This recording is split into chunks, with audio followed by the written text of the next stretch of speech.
proposed ordinance number OBSD-80. It's amendment of chapters 1 and 2 of the Ojai Valley Sanitary District Code of Regulations to accommodate the recent accessory dwelling unit ADU based on changes to state law. This is the first reading pursuant to the Government Code 36934. Mr. Chair, just a correction to the reading. Did I hear you say 1 and 2 or 1 and 3? 1 and 3. 1 and 3. 1 and 3. I thought it was 2. So. Okay. Sorry, it must have been that delayed Texas accent I've got. Okay, with that, staff? So this is the next step in the process of looking at our accessory dwelling units regulations. I kind of wanted to give a little bit of history and a little bit of a discussion on a broader topic. The state has experienced some radical cost increases in terms of pricing and rents, and there have been a number of agencies and a number of legislators working to try and find ways to through legislation affect basically prices and rents. And in the old housing laws that have existed since the 1960s, the state gave targets to every agency in the terms of housing needs analysis, our RENA numbers, and said, hey, you need to accommodate your fair share of growth, and they came up with targets for each agency. Now, housing and the such has no effect on us. Our job is to treat the waste that comes from the houses that are within our service area. But there's a twist to this housing law in terms of some costs and some implementation. And over the years, historically, for a variety of reasons, agencies throughout the state didn't allow anywhere near the number that was required of it. There are a whole host of reasons why. Agencies had internal discussions about what's best for their community, through planning, through infrastructure debates, discussions. But the reality is nobody was hitting the target statewide, and prices and rents have skyrocketed here maybe in the last 5 or 6 years to a much greater extent. And so the legislature started coming up with rules to change those housing rules for the cities and counties throughout the state. And in a sense, they're taking away some of the local control that agencies had to review and discuss and approve projects for those cities.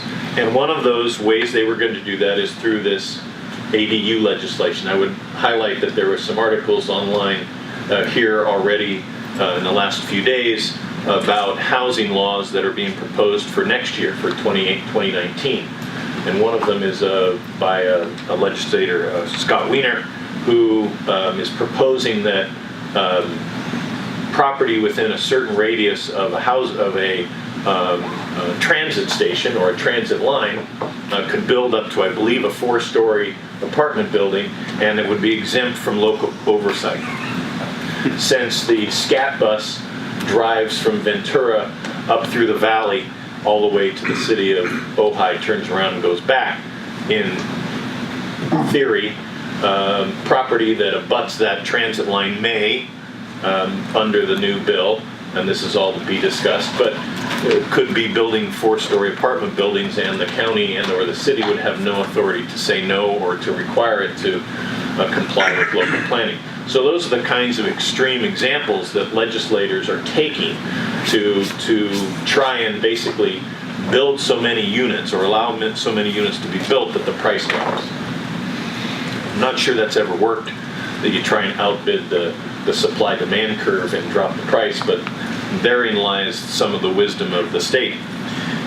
The way it affects us is that the state, and through a couple of laws, they've passed about 25, but in a couple of them they've come up with a term called accessory dwelling units, or ADUs, which allow a property to basically have a second unit. So if you have a house on a residential lot, by right, you could put in a second unit, a box in your backyard, and rent it out.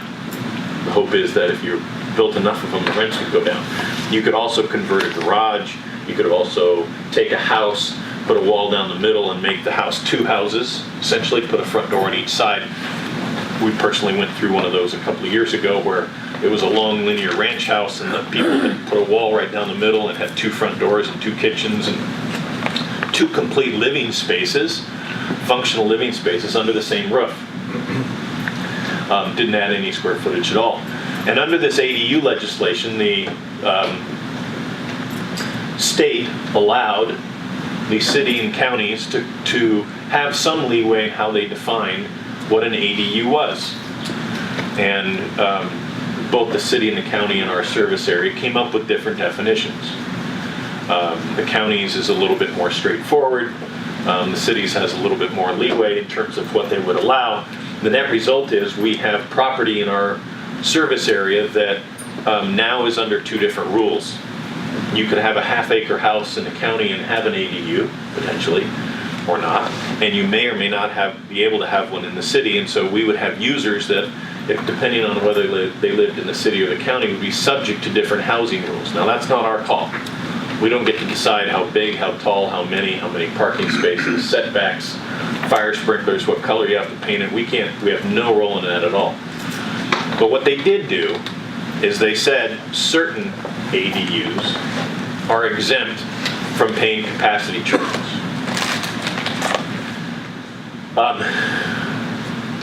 Their theory was if a unit didn't have to pay fees and it was cheaper to build, there'd be more of them built, the rents would go down. I understand that logic. The problem is that from our perspective, selfishly inside the special district world, we're subject to Proposition 218 and the California Constitution. And those laws say that you can't subsidize or use one class of customers to subsidize a different class of customers. You can't say people on the left side of the street have to pay and the people on the right side don't. Everybody has to pay their fair share. Everybody has to pay their minimum fair share, meaning you have to pay for the service you're provided, but it also means that you can't pay more than your fair share.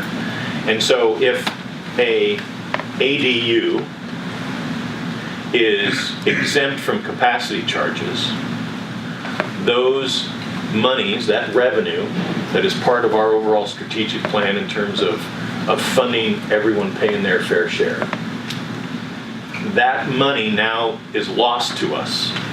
And in order to fund the TMDL project or some other projects, we may be in a position where we would have to raise rates or change our funding formula in such a way that essentially somebody else pays for those costs and replaces that revenue. Since there are classes of customers that have no chance of putting in an ADU whatsoever, and by those I mean the mobile home parks, each of the coach owners in the mobile home has no chance to put in an ADU because they don't own their property, they rent the space. So if we come to a situation where we have to raise rates on mobile home park owners, the actual coaches, not the property themselves, those people would see an increase in their rates and yet have no chance of ever putting in an ADU and offsetting that through either rent if they rented it out or whatever. So we're in a quandary. We have one state law, that Proposition 218 in the Constitution, that say nobody can subsidize anybody else, but we now have a set of laws that the state has said essentially, well, these class of second units, these class of boxes are exempt from paying capacity charges, therefore they're free. So by default, we now have we're in the middle. If we don't do anything, we're subject to not complying with state law because state says allow ADUs. If we do something and we give out fee waivers to some ADUs as specified in state law, we now have subsidized or caused one group of customer to subsidize another. Now, statewide, probably 2/3 of the sewer customers in the state of California are served by some form of a special district. Yes, we're a small special district, but LA County San, Orange County San, San Diego, East Bay Mud. There are many Sacramento CSD, are large special districts who are all in the same boat we are. None of us are exempt from this conflict between granting a waiver or not granting a waiver and the Prop 218 conflict. We've spent a tremendous amount of time trying to figure out a solution, working with attorneys from districts throughout the state to try and figure out where this is going and what our options are. And to date, there have been no lawsuits filed, there are no claims filed for this situation. And so there's no even briefs or any other discussion available to help us sort of plan our way through this legal quandary of should we or shouldn't we move forward. At a minimum, we're doing two things.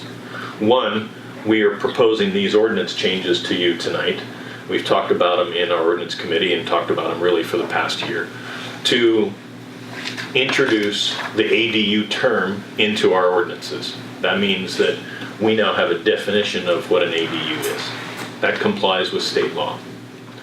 The second half of the conversation about ADUs is a rate study that we have ongoing with Carollo Engineers. We're well along in that study and coming close to having some formulas for you to look at. But we've got some exhibits up on the board. This is not up for discussion on our review tonight, but just to give you a highlight of where we've gone is we've looked at three things, because the other part of the housing laws say that the cost of sewers should be proportional. And they've called out square footage and fixture units, and some of those things are very difficult and time consuming to find out and very difficult to keep up to date.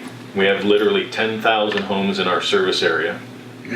For us to go out and count fixtures or square footage in 10,000 homes and or then keep up with changes that are occurring in those 10,000 homes, the cost of that sort of functional accounting would be extraordinary. We were probably talking about adding 2 or 3 staff members minimum just running around keeping track of changes in square footage or fixture units.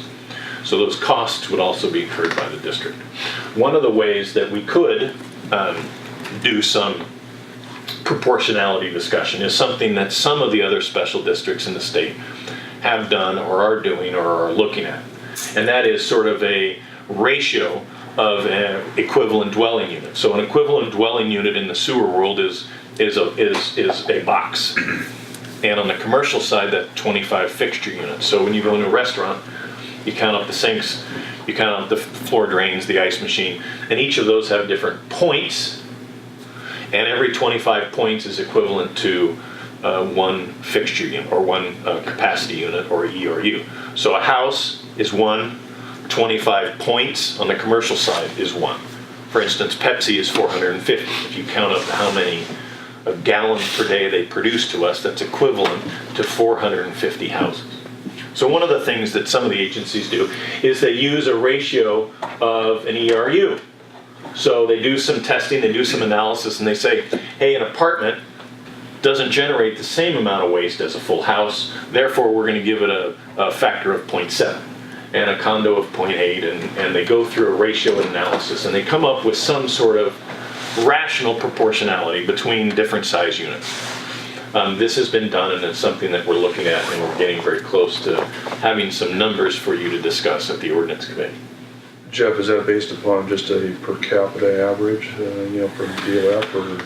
No, well, it's not. We don't count people, and we don't count occupancy, because those two are impossible to get. How many people are, if you're especially in the rental world, how many people are in an apartment today, next month, 6 months? It's very fluid, and it's very difficult to keep track of. And so, going by population is really not something we can do. We can't go by water use. There were some lawsuits a number of years ago, and it's actually state law, that water use data is actually private.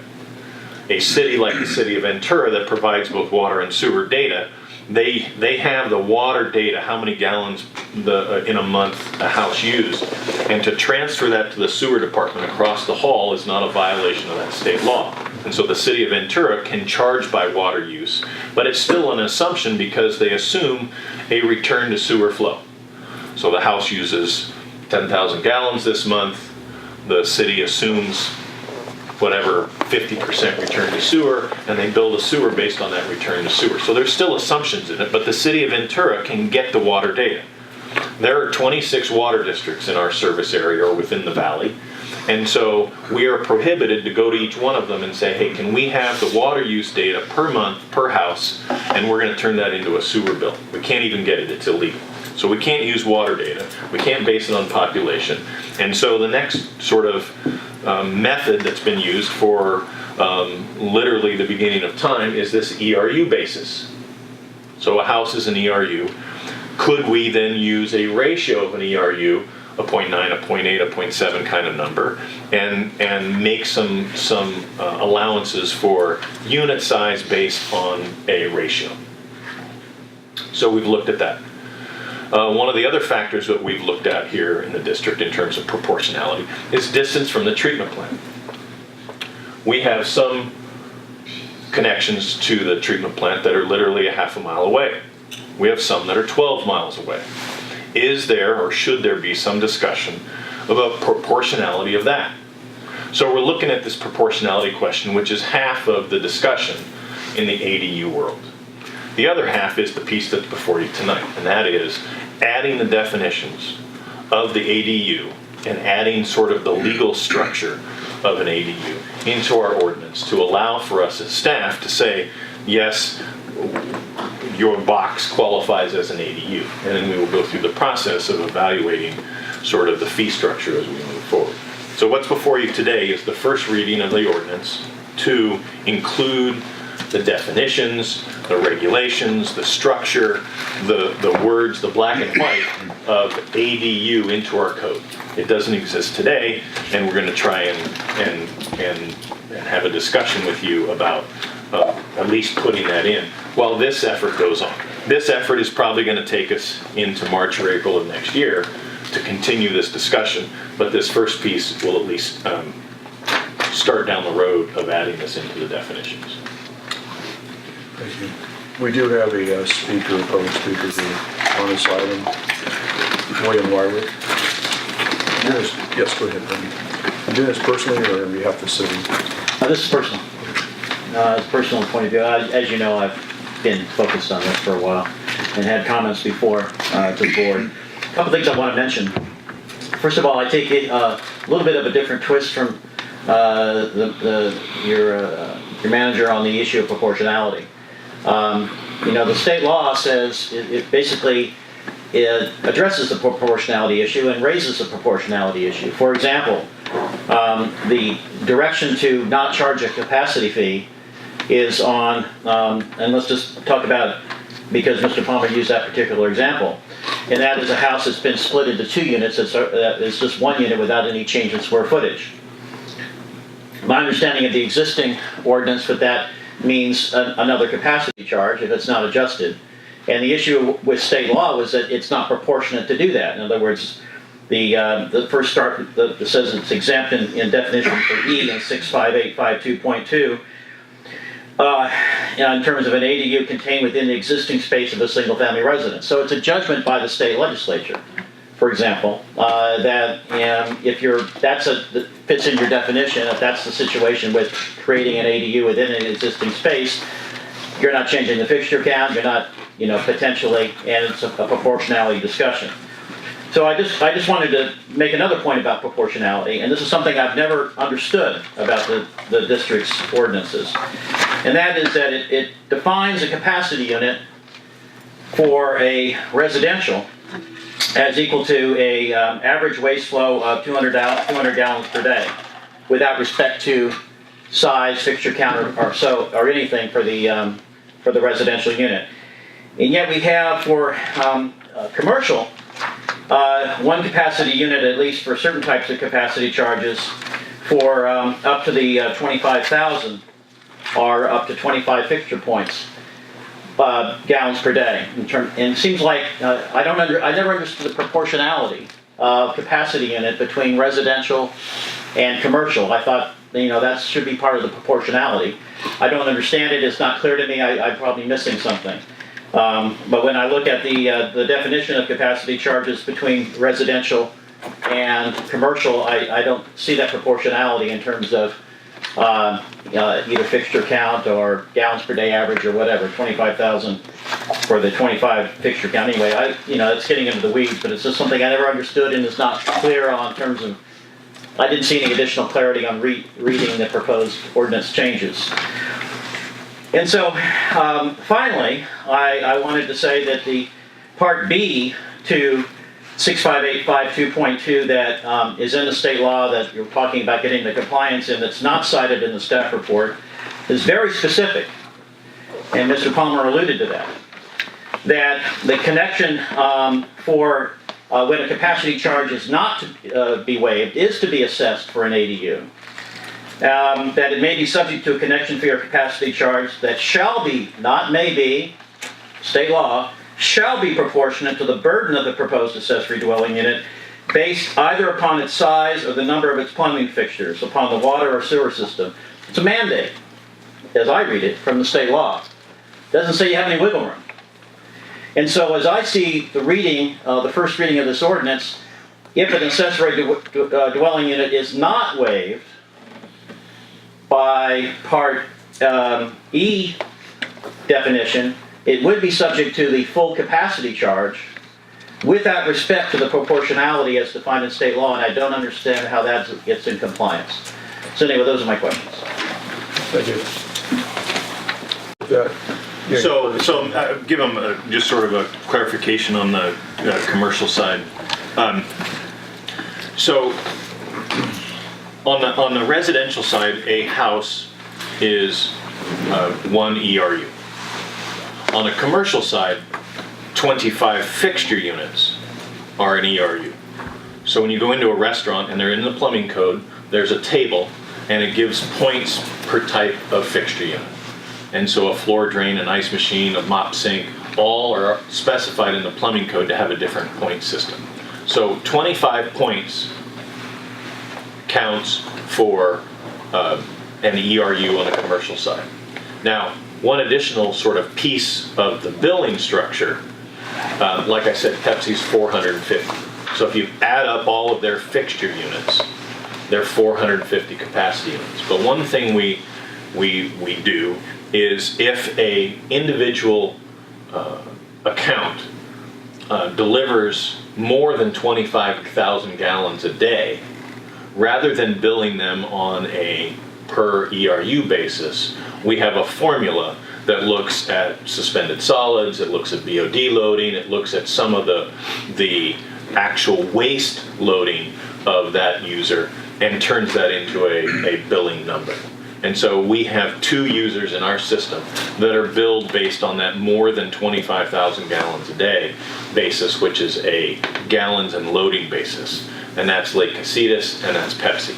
Now, in an ideal world, if we could figure out exactly how many gallons, with exactly how much loading, with exactly what time of day, and exactly where it came from each house in our system, that would be the most precise way to bill for sewage. Because there are obviously users, both commercial and residential, that have different loadings than others. And if we could figure that out in a perfect world and say your loading is X and your strength of flow is Y, and we could get that to a precise level, it would be great and it would be very, very proportional and accurate for each user. We can't. There's no way to know that, and there's no way to figure that out. And so this ERU structure with accommodations for points on the commercial side and for significant users to bill on a gallons per day over 25,000 gallons a day allows us to bill a little bit more accurate without the exact precision that an ideal solution would provide. So that's how we bill. That's how 2/3 of the state bills.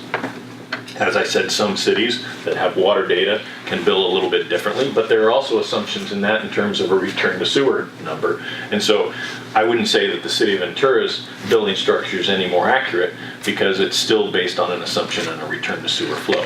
So that's the structure of what we have. Now, when it comes to which fees are waived,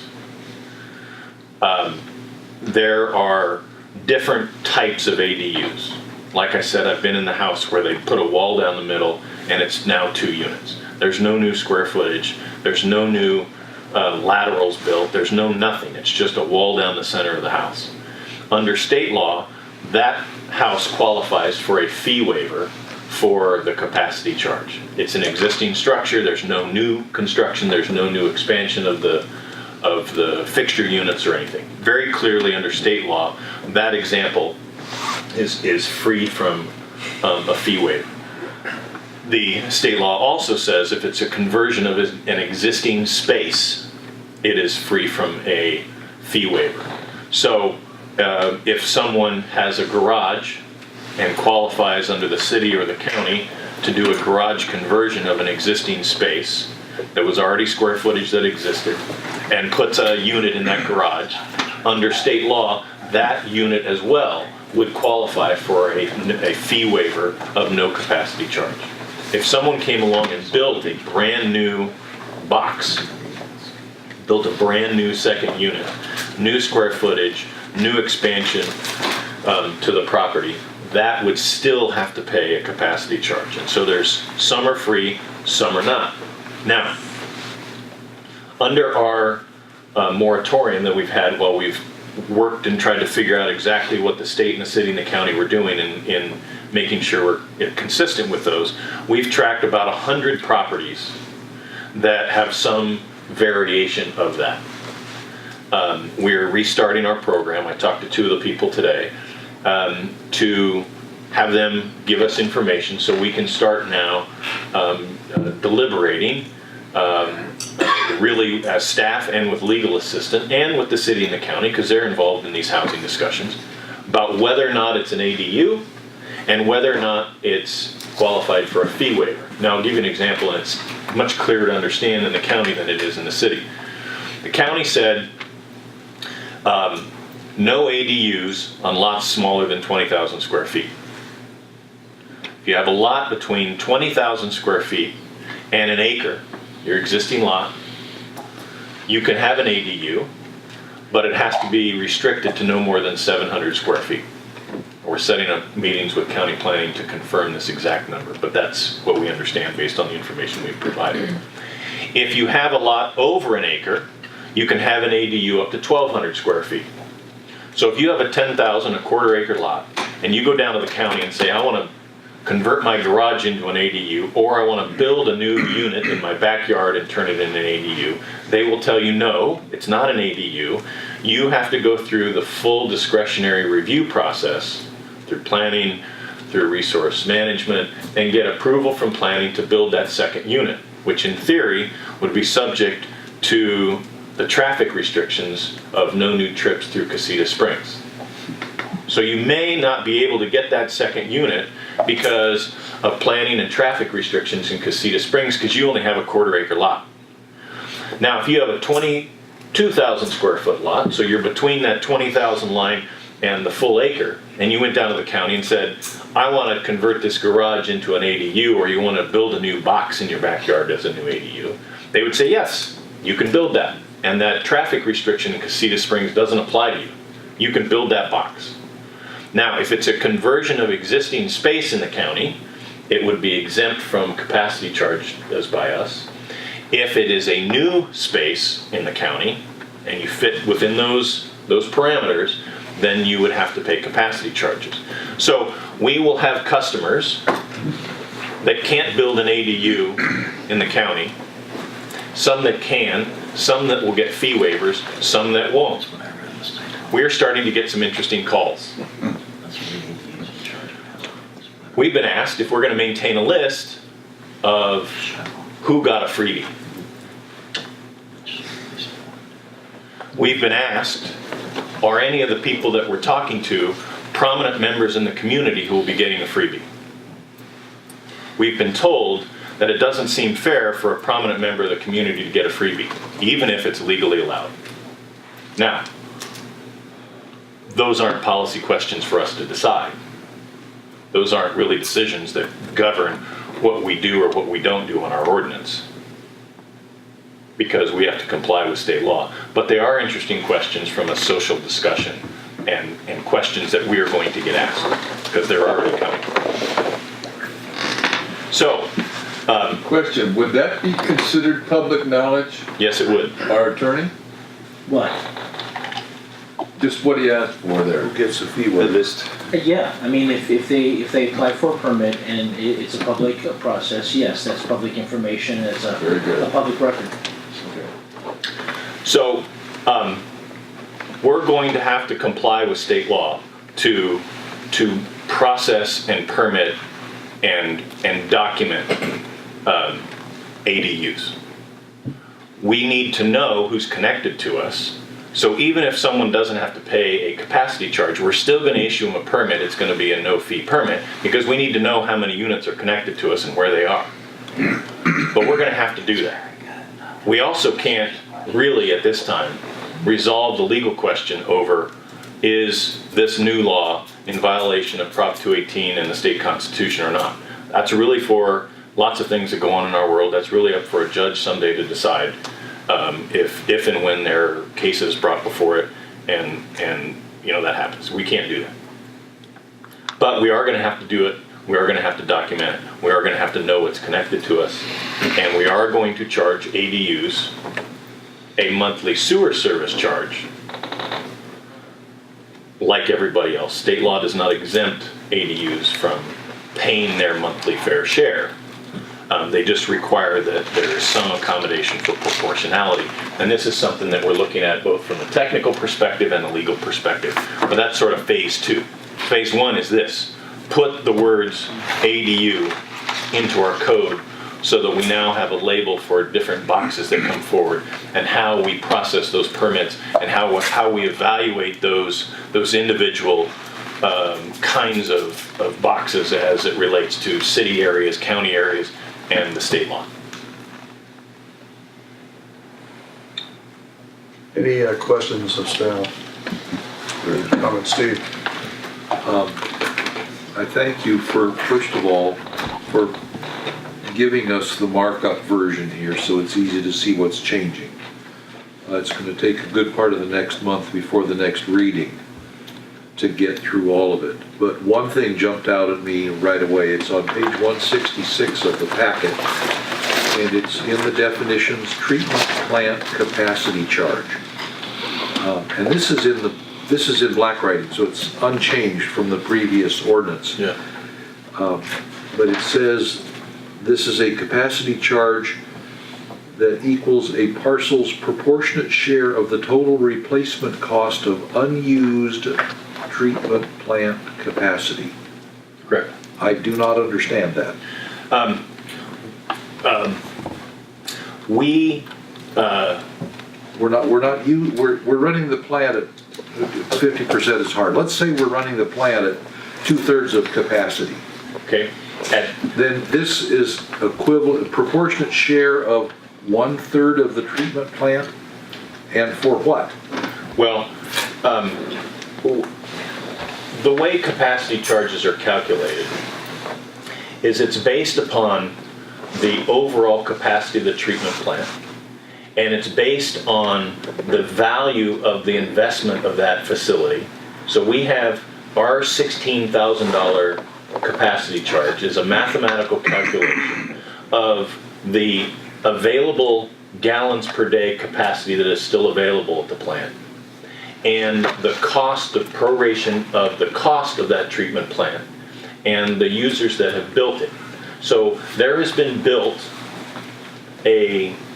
both the collection system and the treatment plant. There has been built almost $100 million asset, and it has a finite capacity in terms of gallons of flow that it can convey. Like 3 million a day. Right.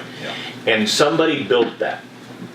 And the treatment plant capacity charge and the collection system capacity charge are the prorated share of a new person coming on and buying into that system. Because when we hit 0.75 or 75% of our existing capacity, we're required by law under our discharge permit to put in place a plan to expand the capacity of that treatment plant, fund the capacity of that additional capacity of that treatment plant and collection system, and then put in place a plan to achieve that, so that you don't just keep hooking up houses to it and one day you're full. Such that when you complete this plan, you are back at something less than 75% of capacity. That's correct. How much less? The law doesn't say. What it does say is that we have to take into account the local agency, planning agencies' projections for growth within our area. What we have to do is we have to watch the planning of the county, the planning of the city, including the planning of these new units under the ADU or the septic conversions potentially that may get forced on us. And we have to make sure that we have enough capacity to treat that and not say no. We're not allowed to use there's no capacity in the sewer system as a reason to not allow a new unit to be built. And so the complex relationship between flow to the plant, growth projections, hitting certain targets and certain points of view require us to expand capacity so that we stay below that 75%. The $16,000 capacity charge is an individual property owner's or building owner buying into the system that's been built and maintained so that it's right there when they're ready to go. But the capital's already been expended, and it's either paid for through bonds, which everybody pays interest and principal, return of principal on, or it's already paid for and the bonds are retired. Well, it's a complex calculation of coming up with that number. It really comes down to, should each new unit connecting to a system pay for its fair share of the building of that system, or not have to pay a dime at all? And that's a societal policy question. Somebody built and somebody is maintaining, and there's a financial flow of maintaining this system so that it's available when somebody comes along, they've got a vacant lot, and they want to just plug into the system. Somebody has paid, is paying, and there's a financial structure in place to make sure that system is maintained and that capacity is maintained and that it's available for that person. If each new house had a hose all the way to the treatment plant and they were responsible for their own hose, then it wouldn't be an issue. But the fact that we've got this district running, that the extra capacity has been built, is being maintained, and is being upgraded and paid for every day, each new unit should pay a proportional share of buying into that system.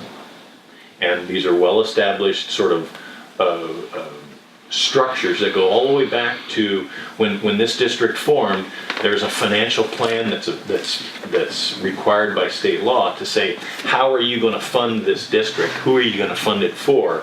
And how are you going to accommodate new growth along the way? And there are very specific state guidelines for putting together a financial plan for a district. And these are all sort of the pieces of the practical implementation of that over time. Now, somebody could come along and say, hey, there shouldn't be a capacity charge at all. Well, then we would have to redo the whole financial plan, and we would be in trouble with Proposition 218 because each new person is not proportionally funding and paying for their fair share. If someone comes along and builds a new housing tract, they're required to build the system for their new houses, and they're supposed to pay for any mitigation for any improvements that are needed to the current system to pay for their impacts to that system. It's no different than road expansions and adding turn lanes or signals. It's no different than water systems adding new tanks and pumps and pipelines to added expansion. It's the same sort of infrastructure system that says as we as a society build and expand, the new connectees pay their fair share of the existing system, and they pay for their own cost to expand the system to serve their own needs. Because if there's no new capacity and one new house comes along, how does that house get connected? And as a sewer district, we're not allowed to say, oh, there's no more capacity, you're stuck. We are required by law, when we hit that 75% number, to implement structural plans to add capacity to stay below that number. Yeah, just to add something to what Jeff just said there, he mentioned Prop 218. There's a couple of cases that you should know about. They're both in the last 3 years, in 2015. Moore versus the City of Lemon Grove, 2015, 237 Cal App 4th, 363 states basically that sewer rates may recover all operating costs of the sewer agency, and a sewer agency has a reasonable degree of flexibility to apportion such costs. Okay, so that's clearly what Jeff was saying there, and that's been validated by the Court of Appeals in California in a 2015 case. The second case is Green Valley Landowners Association versus the City of Vallejo, also 2015, 241 Cal App 4th, 425. Cross subsidies are unreasonable and prohibited by the California Constitution. Basically, you had a situation involving the City of Vallejo on the allegation that there was a rate structure that required one group of customers to essentially subsidize another. That was found to be illegal and in violation of Prop 218. So clearly what Jeff's saying here is follows clearly what state law is saying about how a sewer agency such as this one can charge rates to cover its costs, and also to not put a rate structure together that essentially subsidizes one group of parties over another. That's exactly the conundrum that Jeff pointed out there, that yet we have one state law requiring us to recognize ADUs, interior ADUs, standalone ADUs, and attached ADUs, all of which have different rules and regulations related to them, which Mr. Wyrick already alluded to in his public comment. And then also the Prop 218, California Constitution Article 13D applies in this case. So you have two parts. What you have here is really a textual aspect of the ADU regulation, and the second part, which is your rate and fee study, which is ongoing, will come later on next year. So that's basically it. I mean, it's pretty straight, and this is consistent with state law, what's going on right now. So Robert, I appreciate the fact you use the word conundrum, because it's not unusual for Sacramento to put local jurisdictions and special districts in these type of quandaries, because again, we've got a contradiction between two state laws right here. The question that I have is in the way of, as you see it, what is the worst negative legal exposure that the district might have in this type of situation? I was mentioning this to Jeff earlier today, that not taking any action on the ADU regulation or the ADU law right now, which is being done across the state of California, most notably to the county just south of us, Los Angeles County, LA County Sanitation District, not going to move on this. Simply just not going to do anything about ADUs in their regulations with regards to sewer connection fees. They are waiting, like the rest of the state, for an agency to take action and see if the litigation happens, and then to get the clarity that I think Jeff was referring to from the courts about what this all means.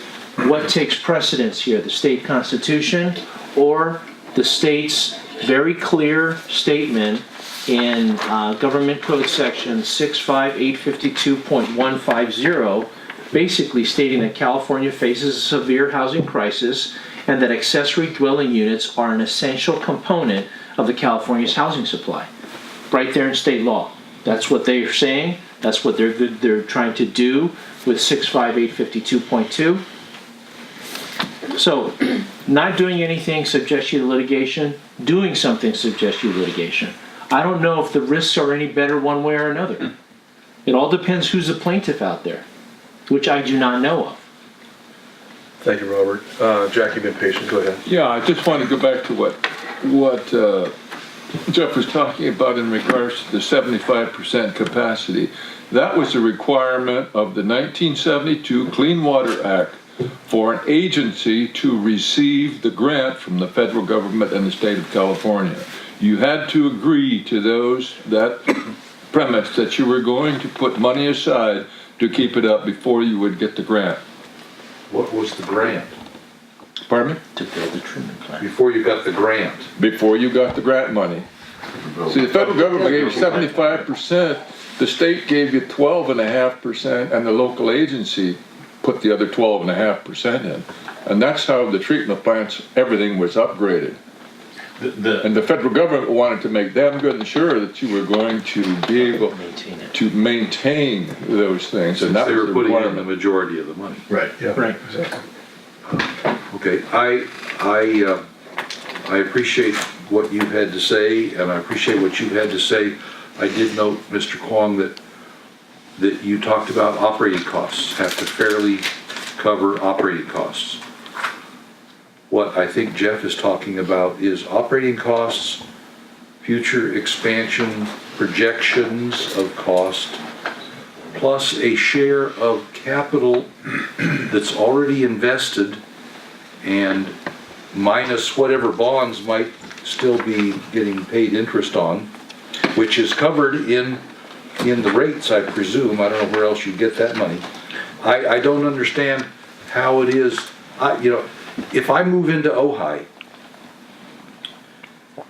then I start paying property taxes or whatever kinds of taxes, and that'll take care of upgrades to Highway 33, let's say. But I don't have to pay a proportionate share of what it took to build Highway 33 in the first place. If you connect up to Casitas Water, you go in and you pay a capital construction fee. And that's a one-time fee to buy the capacity for that water going to your new unit. If you go and you live in the city of Oxnard or Camarillo, you go pay 2 water fees.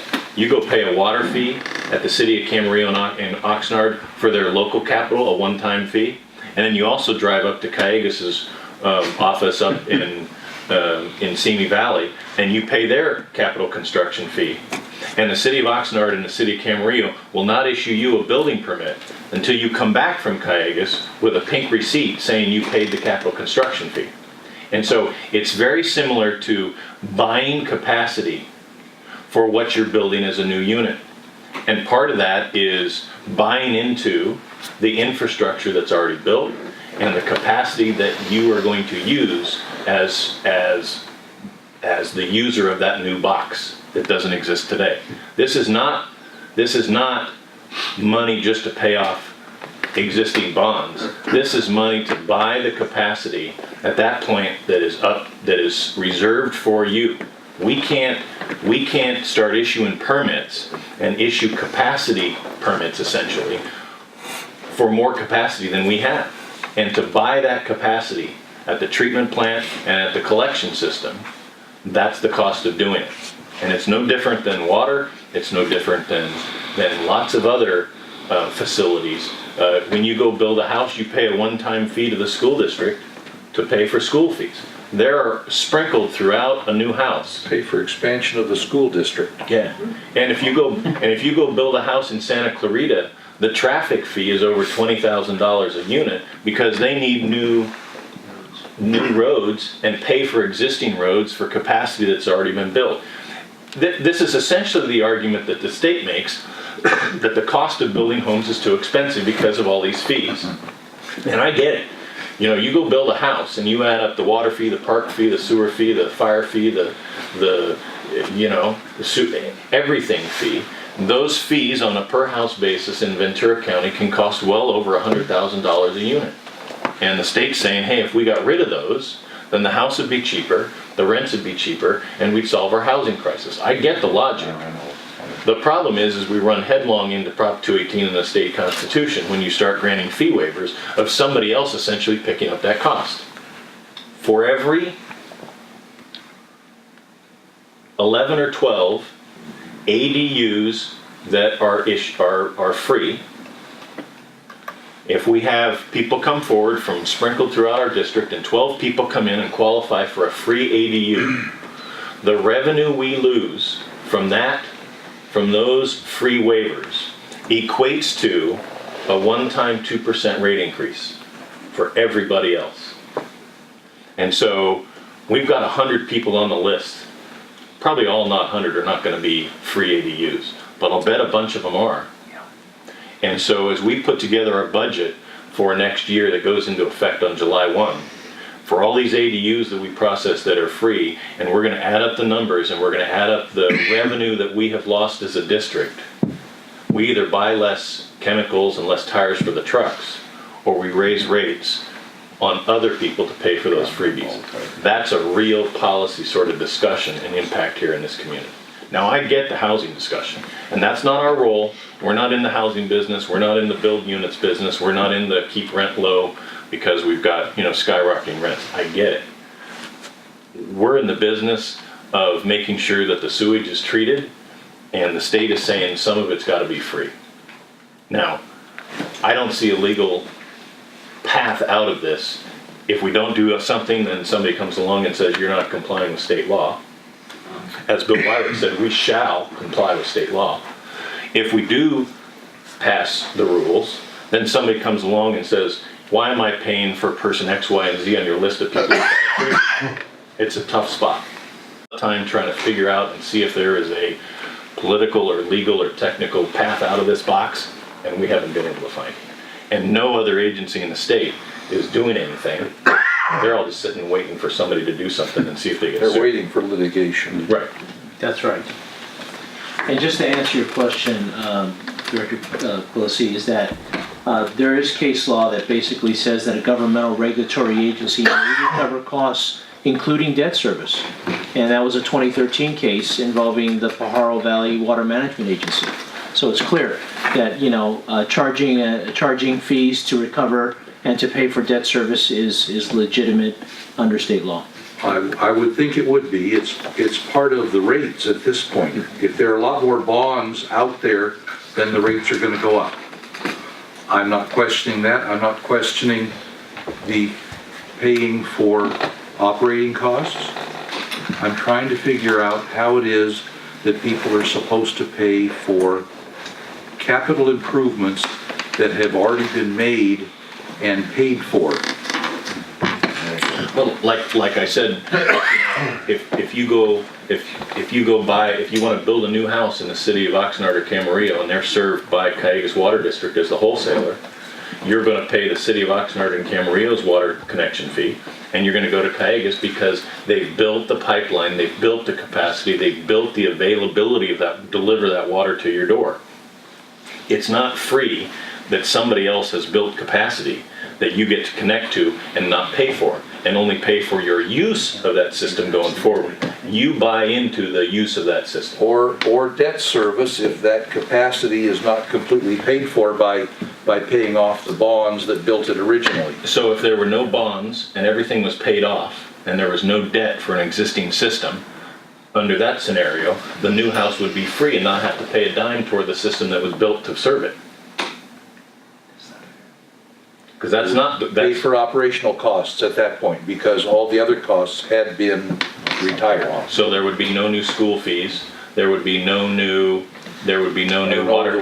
I don't know about the schools. Or Quimby fees under parks or anything else. I mean, the reality is our infrastructure system builds capacity before it's needed, and then people buy into that as they connect up to it. Jeff, It's a simple benefits and burdens analysis. You're getting the benefit and you're putting a burden on the system at the same time. You have to pay for that. And that's what state law, when it talks about proportionality, that's really what it's talking about, benefits and burdens. And you balance those things out. Whether you take the accounting idea, last in, first out, or first in, first out, the last person in just doesn't get a benefit from everyone else's investment into the system. It doesn't work that way. I think Jeff's put it quite eloquently, actually, about all those things. And that's how the system works.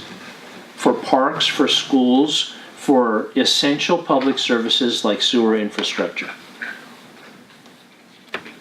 Jeff, I just want to understand it, and so that, obviously we're being videotaped here, so it's nice for the public to be aware of this too. If I understood what you stated, for every 18 people that want to become connected and they get a freebie, there's no charge for that connection. That essentially is a 2% increase. And then in addition to that, since we've got roughly over 100, we could be looking at an increase of 12% then. Well, so the 12 new free units, whether there's one person in each one or 2 or 3, again, we don't regulate occupancy, on a per unit basis, for every 12 units, we lose one-time revenue equivalent to a 2% rate increase.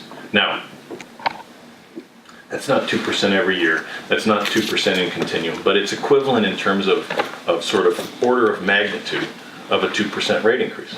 So, you know, if we have 20 or 30 or 50, or over time, if this ADU excitement goes beyond the 100 lots that we have on our properties that we have on our list today, if it continues for a number of years, we could be looking at a significant loss of revenue in providing those freebies. And that translates right into loss of revenue and replacement revenue from some other source. Now, the state isn't offering, even though they've got a $9 billion surplus in their budget this year, the state isn't offering to kick some money to the special districts as to fund, you know, this mandate that they're making on us. So this is entirely placed on the backs of the local agencies. Now, the cities are taking a hit too. Maybe not so much in terms of costs. Yes, there are costs. I don't want to get into those.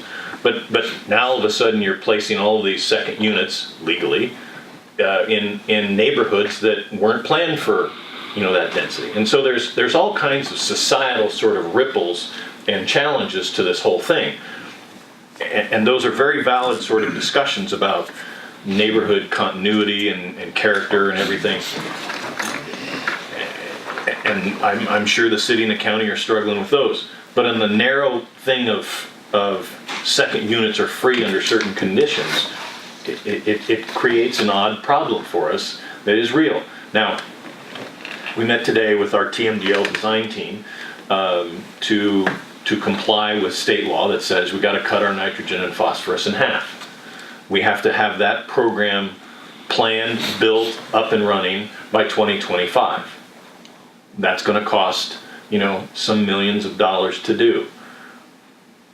Isn't it appropriate that new ADUs should help partially offset some of that capital thing, or should they be free from helping reduce the nitrogen and phosphorus by half?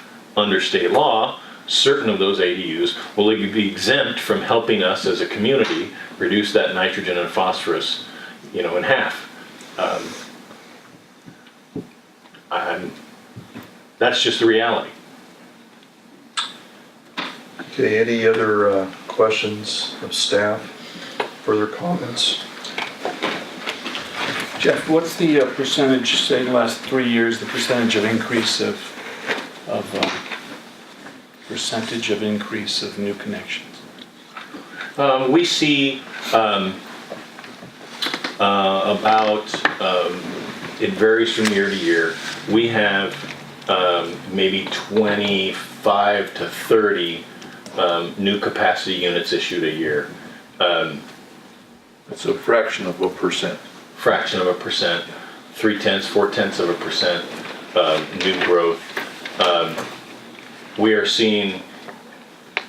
Once again, that was about 30? 25 or 30. You said we had 10,000 connections. We have 7,500 accounts. We actually have about 12,000 capacity units issued because, like, Pepsi is 450. Okay. So the reference, I'm having a hard time with the relationship between the additional exempted ADUs impacting for every, if I wrote this down correctly, every 12, and there's potentially 8 times that number for every 12. It equates to a 2% rate increase. Correct. Across the board of all 10,000 connections. Right. So we have a budget of about $9 million. 2% of that But is we're increasing 30 annually on a regular basis, year over year, say for the last 3 years, which is like 90. Right? Those are one-time capacity charges. Well, and plus ongoing. But our financing plan, our financing structure, our foundation is not just based on our sewer service charges. Our financing is based on the fact that someone is going to buy these capacity units and help pay for capital construction costs. So if we have a budget of $9 million, a 2% rate increase is $180,000. If you divide that by 16,000, that gives you 11.25. So for every 11.25 ADUs, that's a loss of $180,000 in revenue, which is 2% of our $9 million budget. Based on revenue coming in, based on a capacity fee, single-time charge. And then if we get another 11 next year, and another 11 the next year, and another 11 the next year, every year we lose 11, we lose $180,000. That's a 2% rate increase. While we're apparently getting 3 times that, and as a regular course of business. But we plan on selling all the capacity units. Okay, but that's planning. You're being exactly accurate. However, I got it for clarification, because I've been hearing the same words pretty much since before I came here, and you hit on most of them tonight. Accuracy of measurement regarding fixture units versus proportionality. How difficult it is to achieve accuracy in, through whatever means measurement, be it fixture units, be it square footage, be something that actually a means of measurement. There's always a margin of error, but their accuracy is getting confused here with proportionality. And proportionality, we keep coming up with Proposition 218. And it seems what I'm hearing here is that the use of Proposition 218 has been turned on its head here. The issue is a agency has to charge its fees in a proportional manner per state law, per the state constitution. And fair share, which is a very, very familiar term, I mean, you use it all the time, versus proportionality. There isn't a proportionality, to my way of thinking, when, and once again going back to 218, the concept of subsidization. When a smaller residential unit, which pays the same amount as a larger residential unit, is not subsidizing the larger residential unit. It would seem to me they would be, simply because of the difference in use, notwithstanding the difference in proportional size, square footage, fixture units, etc. Well, I think I would answer that question 2 ways. One, on the capacity charge. If one person pays a $16,000 fee and one person pays a zero connection fee, that's not proportional. That's not paying their fair share. That didn't address my issue. So, small house, a 2-bedroom, 1-bath house on, say, downtown, North Ground Street, okay, and a 5-bedroom, 6-bath house out in Rancho Matilla. well, I would agree wholeheartedly. That's why we're doing this exercise. Well, no, but what we've been doing is charging the same to everyone. Yeah. And that's not my way of, and under the rubric of fair share, there's no proportionality in that. And that's exactly why we're doing this. Well, yeah, but we're doing it now. We're looking at things now. We're actually not doing anything yet. There's court and then cases. I've got another. Why don't you let staff answer your comments? There are court cases that say the ERU basis is an acceptable way of spreading operating costs over the course of its users. There's plenty of court cases that say that. And what is happening now is there are some court cases that are saying, hey, start looking at proportionality. So we, as many districts in the nation are, or the state are, we're looking at proportionality. There's a massive proportionality discussion about operating costs, looking at exactly the same thing, but really on the split between commercial and residential. Some commercial businesses have said, hey, we're required to do pre-treatment, and make sure that excess pollutants and grease and things don't end up in the system. But we're also now paying the same bills as we paid before. And so there's a massive statewide study being done by CASA that says, hey, let's look at, is the split and is the 25 fixture units and the commercial sort of rate structure and the residential rate structure, is it proportional? So there is a lot of effort going on in this industry to try and find out, are we doing the best we can under the knowledge base we have to be as proportional as we can without getting exact, because we can't get exact, and we're doing just that. But a zero capacity charge and a $16,000 capacity charge is not proportional, and is not everybody paying their fair share. Well, but once again, now you're running into two issues. One is 218 being the constitutional law of the state, and the other is the recent state legislation regarding ADUs is also the state law. Okay, so the bottom line on it is, and just got confused there going between proportionality between residential calculations and commercial calculations. They're usually different for a reason, clearly. But coming back to these terms, the term fee waiver versus an exemption. The state code says exemptions. I didn't see anything that says fee waivers. Your use of the term fee waiver is based on what? The fee will be waived. Okay, but state law, for accuracy purposes, it references exemption. It's not just word language. I mean, I'm a civil engineer. I'm not an English major. And to me, when someone says freebie, nada, exemption, waiver, they all mean the same thing. Okay. Zero. Right. Okay, so once again, the concept of an equal fee structure is, for purposes of the sanitary district ordinances, is proportionality. An equal fee structure. And that, as such, the sanitary district ordinance complies with Proposition 218. The existing ordinance? Yes. Our existing ordinance and our existing fee structure is that every house is one ERU and they all pay the same. And that is proportional. It complies with the proportionality requirements of Prop 218. It has in the past, and there are court case that says it has in the past. And now there is court case, and there is language by the state, and there is language in the industry that says you need to take a new look at it, and hence we're taking a new look at it.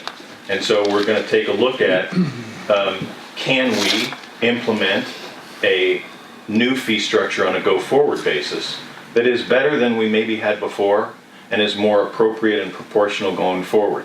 I can't go back and change what was done in 62 and 63 when the four districts merged, and I can't go back and change the financing plan that was put in place for the original SRF loans. All we can do is say, here's where we are, and I think we're being responsible on a go-forward basis to say, can we look at this in a more proportional basis going forward? And that's what we're doing.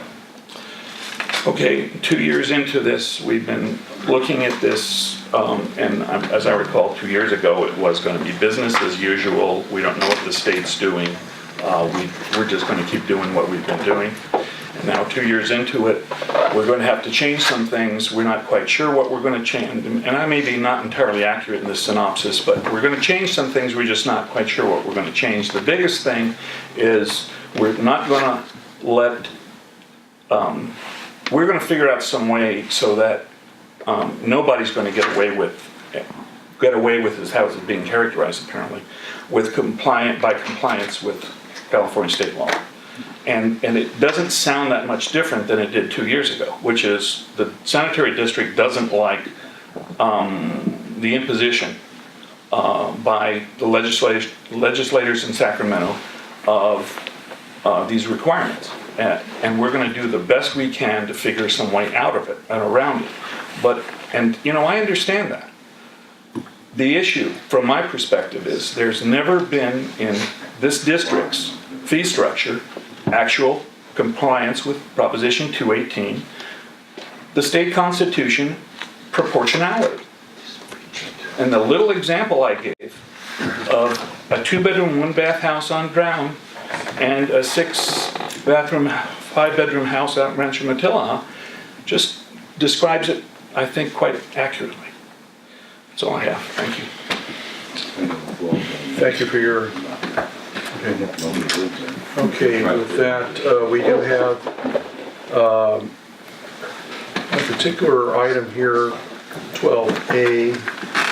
If you wish to look at amending the regulations to accommodate the recent ADU, I'll entertain any type of motion you might have at this point.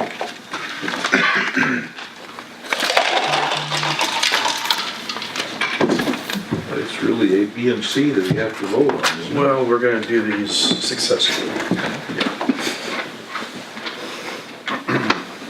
Mr. Chairman, I would move for approval of the ordinance of the rewrite. So you're going for motion 4A then, 12A? Yes. Okay. Do I have a second here? I'll second that. I think we have to consider amending the code. Okay, so we have a motion and a second for 12A.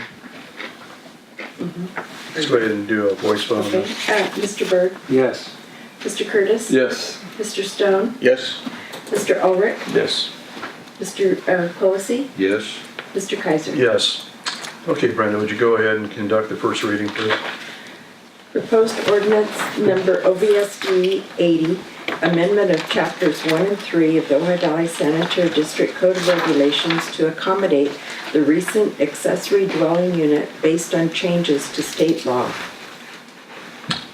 Okay, with that then, if this will be the will of this board to direct staff to place the ordinance as amended on the January 28th, 2019 agenda, I would entertain that motion from a member of the board. So moved. Second? Okay, we have a motion and second for 12C. Yeah. Sorry? Is there something else I missed here? Okay, okay. Brenda, you got the second, right? Yes, I did. Okay, let's go ahead with the voice vote. Mr. Quillisi, Yes. Mr. Ulrich, No. Mr. Stone, Yes. Mr. Curtis, Yes. Mr. Byrd, Yes. Mr. Kaiser. Yes.